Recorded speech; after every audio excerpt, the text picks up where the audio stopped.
Okay, we are going to start with the 7th chapter today. Beautiful verse 7.1. Shri Bhagavan Maya Saktamana Partha Yogam Yunjan Madashrayah Asamshayam Samagram Mam Yatha Gnasyasi Tatshunu. The Supreme Personality of Godhead said,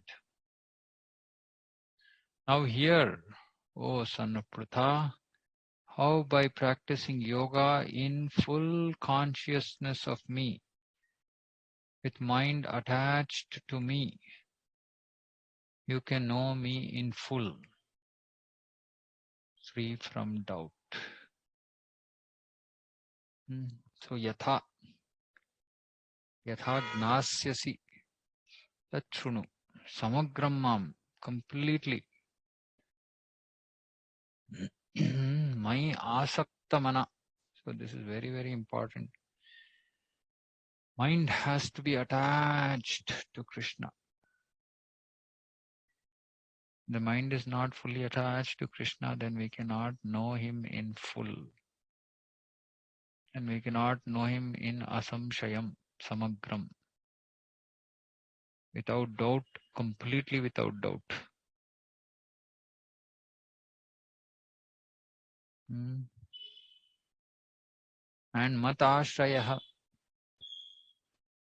So all these words are important. Asaktamana, matashrayah, samshayam samagram mam, yatha gnasyasi tat shrunu. So you have to remember this. So matashrayah, we have to take shelter of Krishna. Prabhupada is translating that as consciousness of me. Matashrayah, yogam yunjan. Practicing yoga in full consciousness, taking full shelter of Krishna. The first thing is we have to practice by taking full shelter of Krishna. Second is by doing that, then along with that we have to have asakta mana. Mind has to be attached to Krishna. Mind should not be attached to material things. Then you can know me in full. Samshayam samagram mam. Free from doubt. A beautiful verse. Purport. In this 7th chapter of Bhagavad Gita, the nature of Krishna consciousness is fully described. So by the way, so we are into the middle 6 chapters, Bhakti Yoga chapters of Bhagavad Gita. So they are beautiful nectar. So let us try to deep dive into this nectar.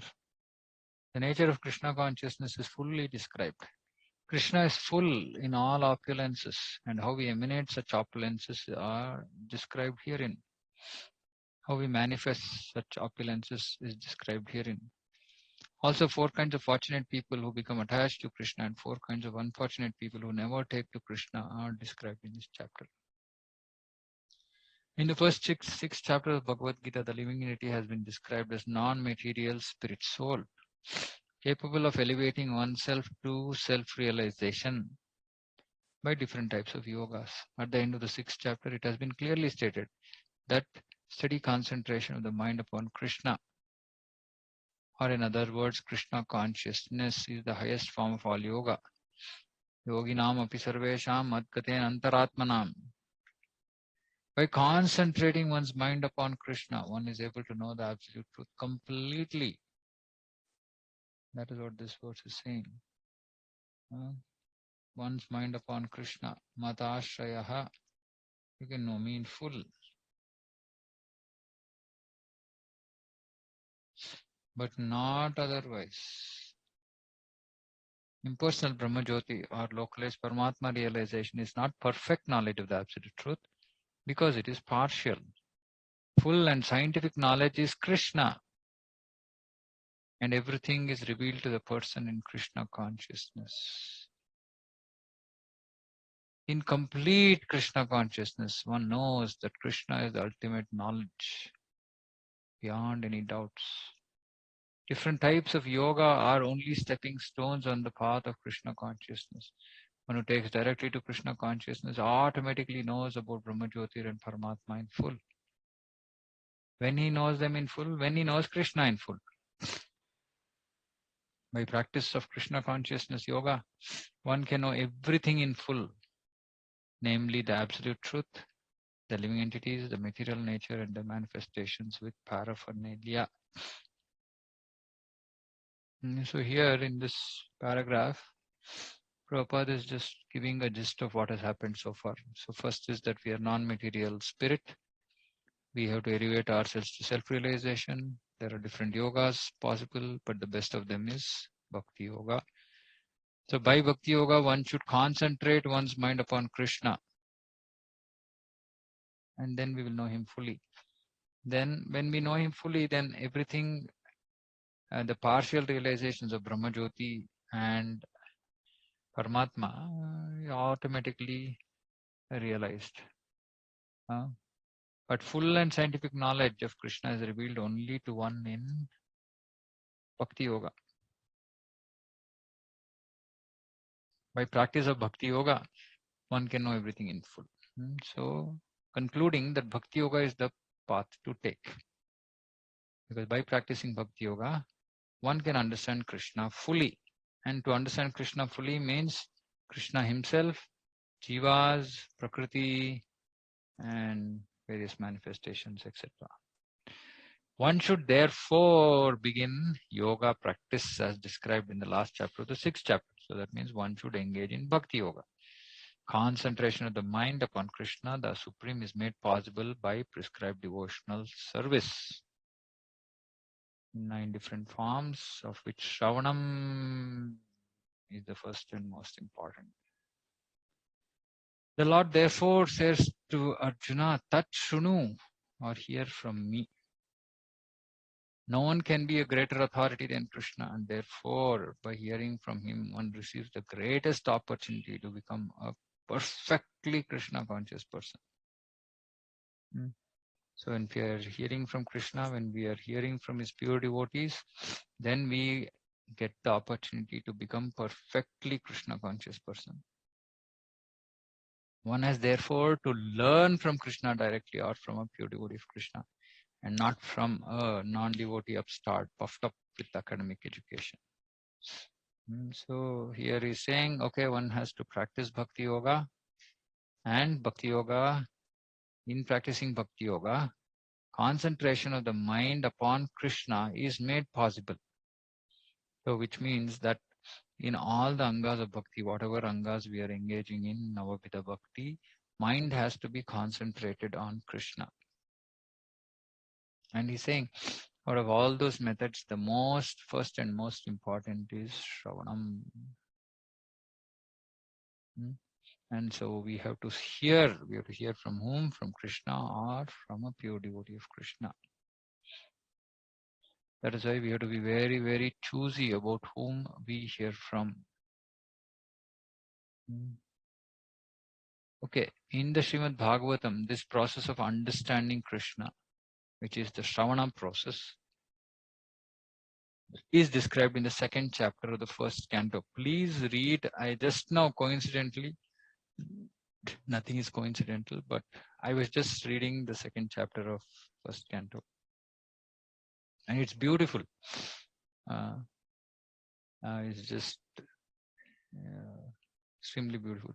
Shunvatam swakatha Krishnaha punyashravana kirtanaha hridayantastho hyabhadrani vidunoti surutsatam nashtaprayeshu bhadreshu nityam bhagavata sevaya bhagavatyuttama shloke bhaktir bhavati naistiki तदारजस्तमो भावाः कामलोभादयश्च ये चेत एतैरनाविद्धं स्थितं सत्त्वे प्रसीदति एवं प्रसन्नमनसो भगवद्भक्तियोगतः भगवत्तत्त्वविज्ञानं मुक्तसङ्गस्य जायते भिद्यते हृदयग्रन्थिश्छिद्यन्ते सर्वसंशयाः क्षीयन्ते चास्य कर्माणि Drishta evatmanishvare.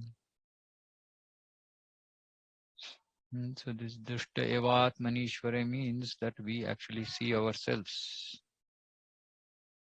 soul.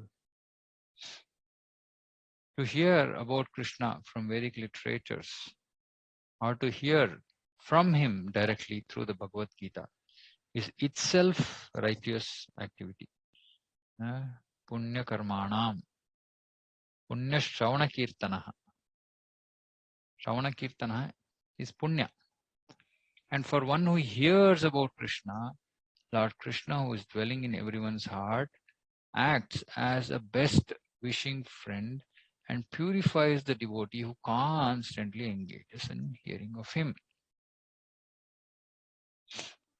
Okay, so I'm going to read few verses before this also.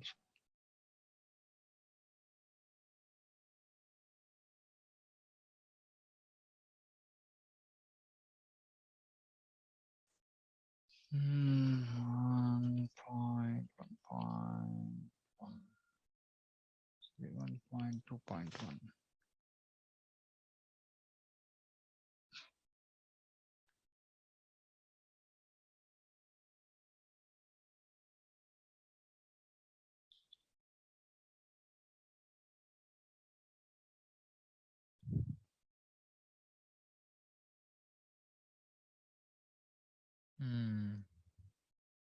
Okay, so I'm reading from 1.2.6. Is the screen visible? Bhagavatam 1.2.6? Yes, Prabhu. Okay. Savaimam sam paro dharmo yato bhaktirradokshare ahaityukya pratihata yayatma suprasidati. The supreme occupation for all humanity is that by which men can attain to loving devotional service unto the transcendental Lord. Supreme occupation is that. Paro dharmo. This is the supreme occupation, which means all other occupations are not supreme. Okay? So such a devotional service must be ahaituki apratihata yayatma suprasidati, by which the atma suprasidati, satisfy the self. So you have to engage in unmotivated, uninterrupted devotional service. Okay, so please note there's a lot of information here. So the supreme occupation, while we might be engaging in whatever occupation, Sarvadharman Parityajya Mamekam Sharanam Vraja, because that is the supreme occupation, to attain loving devotional service unto Krishna. Vasudeve Bhagavati Bhakti Yoga Prayojitaha Janayatyash Vairagyam Dhanam Chayadhaitukam. By rendering devotional service, then one immediately acquires causeless knowledge and detachment. So if you have not got detachment from the world, then we are not doing rendering service properly. Dharmasvanashtu tappumsam vishvaksena katasuyaha notpadayet yatiratim shamayevahi kevalam. It was very, very important word. So I used to meditate on this for a long time when I was working. The occupational activities a man performs, according to Varna and Ashrama, are only so much useless labor if they do not provoke attraction for the message of the personality of Godhead. So here it is saying that the vritti, the occupation that we are engaging in, should provoke attraction. Not that it should take us away from Krishna. It should actually provoke attraction to Krishna, to hear the message. Why? Okay, this I won't go into. This will be a digression. Okay, so this is important, right? So first thing is the occupation that we perform should provoke attraction. Okay. Now,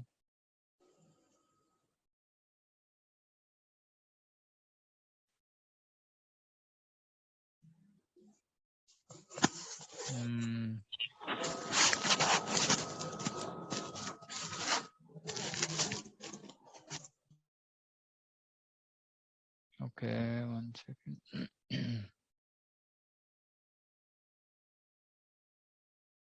Hmm. Yeah. By serving, how do we get attraction to hearing the message? By serving those devotees who are completely freed from all vice, great service is done.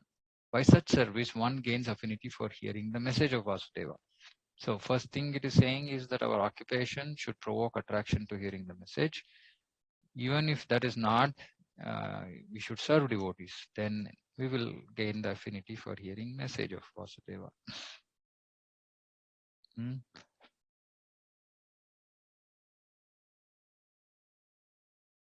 Now from here, the current chapter, the current verse, Prabhupada is quoting these verses. Hmm. So Krishna, when we engage in hearing, he cleanses desire for material enjoyment from the heart of the devotee who has developed a urge to hear his messages. So we just need to develop this urge for hearing, and which are themselves virtuous when properly heard and chanted. So we have to properly hear and chant. That means that we should just hear in parampara, but we should develop this urge to hear. So how do we develop this urge? Our occupation should help, and also by serving devotees. But we should develop this urge to hear Srimad Bhagavatam, message of Bhagavad Gita, Bhagavatam. By regular attendance in class on the Bhagavatam and by rendering service to the pure devotee, all that is troublesome to the heart is almost completely destroyed. It's not fully destroyed. Okay, this is anartha nivritti. It is not completely destroyed because complete destruction happens only at the stage of prema. So it is almost completely destroyed. Okay, and loving service unto the personal Godhead is established as a irrevocable fact. So this is anartha nivritti, then nishtha. Okay, so this is a stage of nishtha. Tada rajastamo bhava kama lobhadayaschaye chetayete ranavidham stitam sattve prasidati. So once this irrevocable loving service, once this nishtha, we are in the stage of nishtha, then modes of passion and ignorance disappear from the heart. And how do we know what are the symbols or indications of passion and ignorance? Lust, desire, and hankering. So lust, desire, and hankering will disappear from the heart when we come to Nishtha. Then the devotee is established in goodness and he becomes completely happy. Sattve prasidati. So this is Brahma Bhuta. This is Brahma Bhuta. So looks like Brahma Bhuta is after Nishtha. After we come to Nishtha, then we come to Brahma Bhuta. Then Evam Prasanna Manaso Bhagavad Bhakti Yogataha.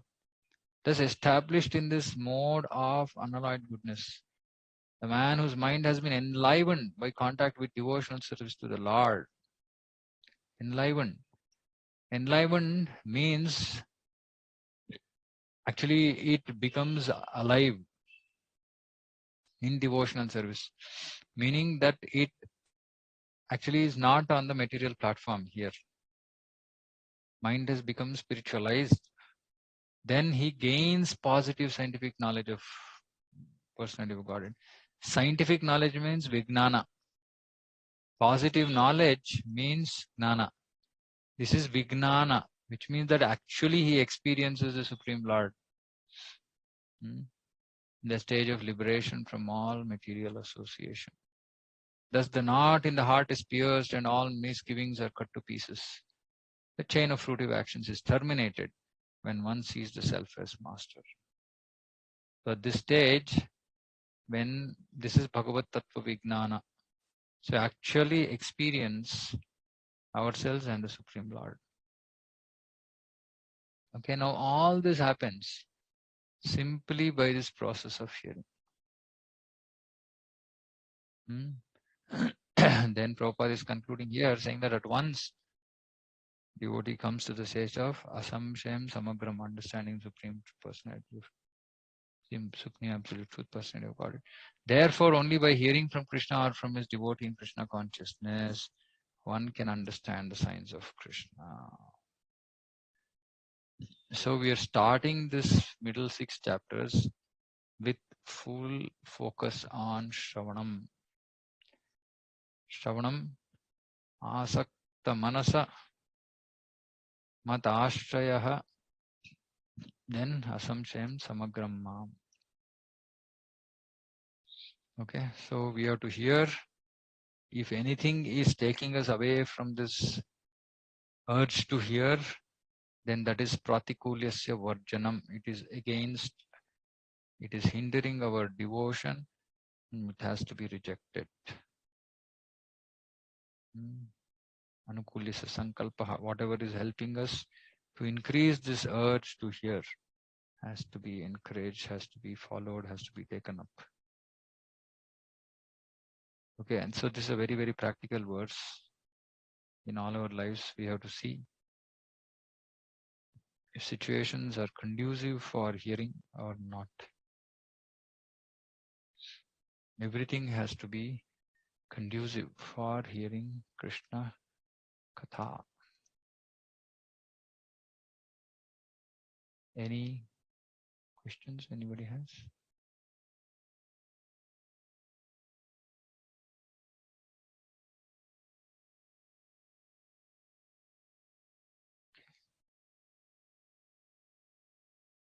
Okay, we'll do this. 7.2. Gnanam teham savignanam idam vakshamya sheshatah yagnatva neha bhuyonyach gnatavyam avashishyate. I shall now declare unto you in full this knowledge, phenomenal and numinous. Okay, phenomenal means material, numinous means spiritual. This being known, nothing further shall remain for you to know. So Krishna is saying, I will give you full knowledge. I will give you full knowledge about me. So this chapter actually gives us knowledge about Krishna and his energies. Complete knowledge includes knowledge of the phenomenal world, which is this phenomenal means material world, the spirit behind it, and the source of both of them. This is transcendental knowledge. The Lord wants to explain the above mentioned system of knowledge because Arjuna is Krishna's confidential devotee and friend. Bhaktosi me sakha cheti. The beginning of the 4th chapter, this explanation was given by the Lord, and it is again confirmed here. Complete knowledge can be achieved only by the devotee of the Lord in disciplic succession directly from the Lord. Therefore, one should be intelligent enough to know the source of all knowledge, who is the cause of all causes and the only object for meditation in all types of yoga practice, which is Lord Krishna. When the cause of all causes becomes known, then everything noble becomes known and nothing remains unknown. So when we say that when the cause of all causes becomes known, it means when one becomes a pure devotee of Krishna, everything noble becomes known and nothing remains unknown, which means whatever needs to be known, not that every piece of knowledge that is there in this material world. No, everything which needs to be known is known. Nothing remains unknown in the sense everything that is required for us to go to Krishna is known. The Vedas say, Kasmin u bhagavo vignate sarvamidam vignatam bhavatiti.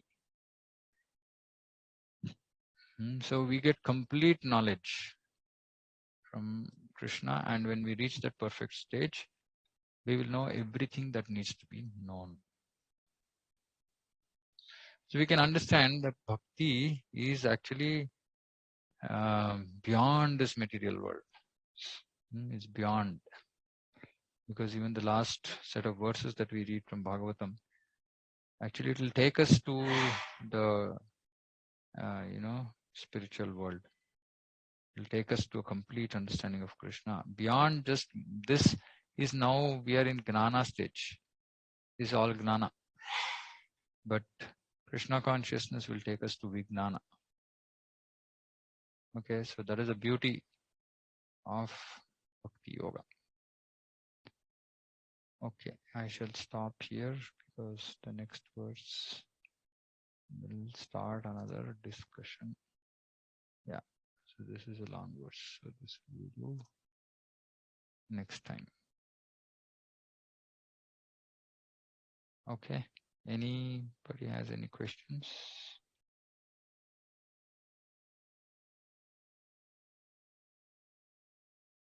Okay, then we will conclude. Pancha kalpatarubhyascha kripa sindhubhyeva cha patitanam pavanebhyo vaishnavebhyo namo namaha. So Veda Gaura Bhakta Vrinda ki jai. Hare Krishna.